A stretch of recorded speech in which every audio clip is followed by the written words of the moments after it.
Hey everyone, due to the sensitive nature of many of the topics that I talk about, my videos generally do not get monetized. So if you'd like to donate at all in any capacity, there are links down below, specifically a Patreon. Thank you very much everybody for watching. One of the reasons why EDP got taken down, or got taken down and not James Charles, is the fan base of EDP. EDP's fan base are people who who have an active stance against predatory behavior. I don't think that James Charles has that same fan base. He has more of he has a childish fan base, but EDP has a childish fan base for sure.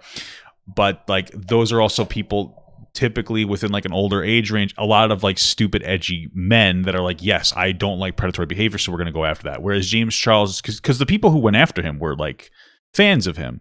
I also think EDP was, let's be honest, he was rather stupid. I don't know. They're all fucking stupid. But they also got EDP to a point where they would meet them. Nobody tried to do a sting operation on James, I think, is basically what I'm going to say. I think some of them probably were let me see if I can get James Charles to talk to me, but they never got it to a point of meeting up, which that probably would have showed something. There's also probably an argument to be made that James is 21 and EDP's 30, so it's a huge no. So I think 21 and 16 isn't as bad as 30 and 13. Of course, that's an argument. So, and for James Charles, these are boys that he's finding on Instagram, correct? He's not meeting any of them naturally. Some of them reach out to him. I think he reaches out to some of them online through social media platforms, and they end up exchanging Snapchats. Yeah. Okay.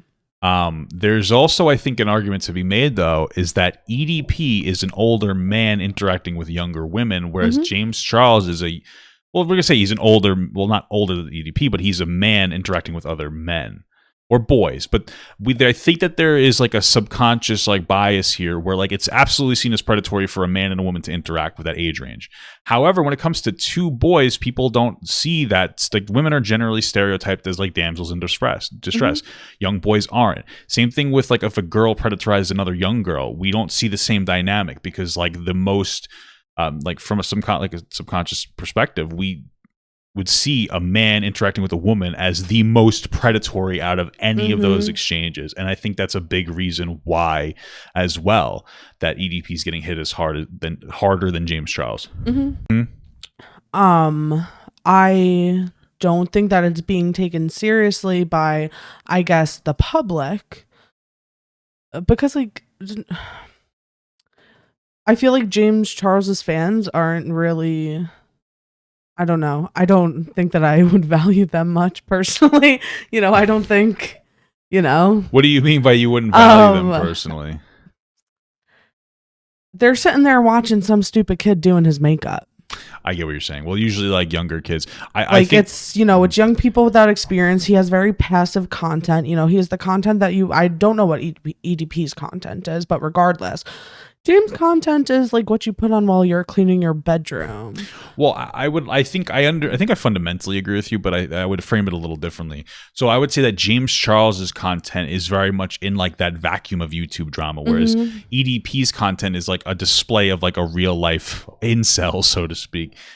And I think that's one of the issues too, is that people look at the James Charles situation and they look at it, and the people who are watching him and even calling him out exist in the YouTube drama sphere. So there's almost a lens of we know it's real, but also it's just a soap opera to us, not to me, but to those people who make this narrative. And so you have people like Ethan and Trisha specifically, they're the biggest ones calling out.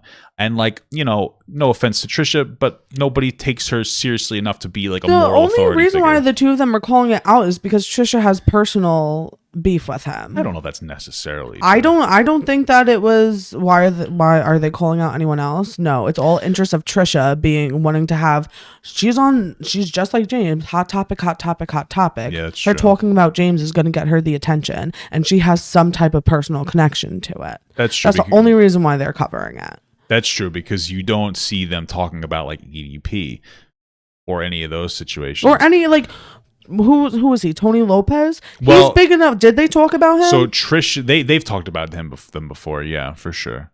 Okay, but I don't think that I don't think that they looked at it within I don't think that they looked at it from an objective stance, though.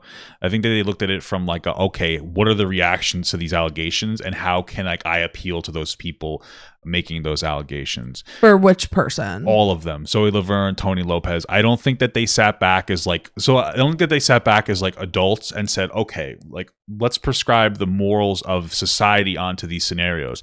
They sat back as YouTube drama experts and said, let's prescribe the morals of YouTube drama onto these scenarios. You know, and those are two very different things, because we can't, YouTube drama doesn't have nuance to it. And so we can't have these nuanced conversations about like how different these different situations are when we look at it from a very basic situation.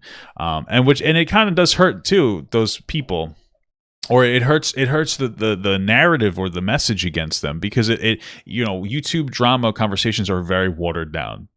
Hey everyone, if you liked that video, don't forget to like, comment, and subscribe. And don't forget to follow my Twitch, Instagram, Twitter, Discord, and TikTok. All links are in the description. Also, check out my Patreon if you'd like to support me even more than you already do. Thank you so much, everyone. I love you all.